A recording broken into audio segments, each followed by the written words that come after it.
Hi, this is Stan Fitzgerald representing the Center for Renewing America.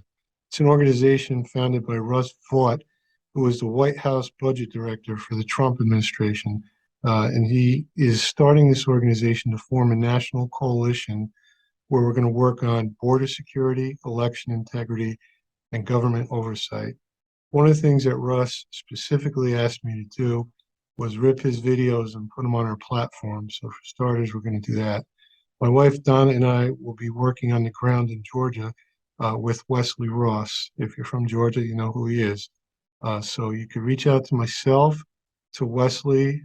We'll get you connected with the long-term plan if you want to help us. And we're going to be officially partnering with Veterans for America First to use our platform to reach more people in this effort to help save America. So please watch these videos, visit the website. I'll be on weekly calls with the team, and we'll keep you updated on how you can help. Afghanistan political leaders gave up and fled the country.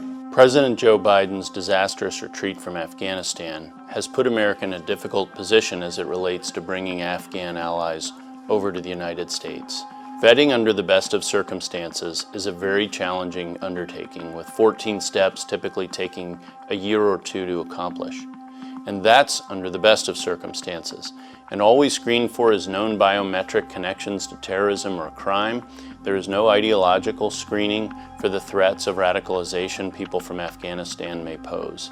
And yet Americans feel committed to bring particularly our allies back over to the United States under what is called the Special Immigrant Visa Program, the SIV program, set up for our Afghan and Iraqi allies. Unfortunately, if you look at the Iraq program, there are over 4,000 cases of fraud, which points up the difficulty of vetting and identification, even under the best of circumstances, and this is for people we worked with. When you look to the refugee challenge, it is an even more massive challenge to face. This is why we should be resettling Afghanis in the region from which they come, near Afghanistan, and do the vetting that we're going to undertake on a non-emergency basis. Don't bring them to the United States until the vetting has been completed.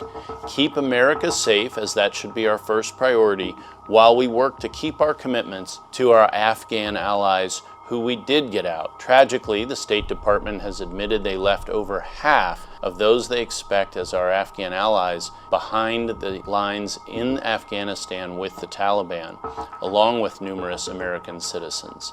This is a tragedy of epic proportions. It has undermined America's standing in the world, but we're not done on this front as new Afghans arrive in the United States every day, but without adequate vetting. This should be done differently. President Biden is making a further mistake, compounding the terrible retreat from Afghanistan with the importation of potential security threats without proper vetting.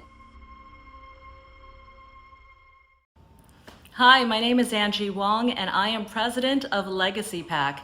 We just came off a huge bus tour across the nation where we went and supported Republican candidates that were running in the midterm elections. We're going to do it again in Georgia for Herschel Walker during his runoff. And of course, we're mobilizing for the big presidential run in 2024. We would love your support and your donations to help us hold the line for the America First agenda and to support the next generation of conservative leaders. So please go to legacy-pac.org. That's legacy-pac.org. Thank you so much for your continued support.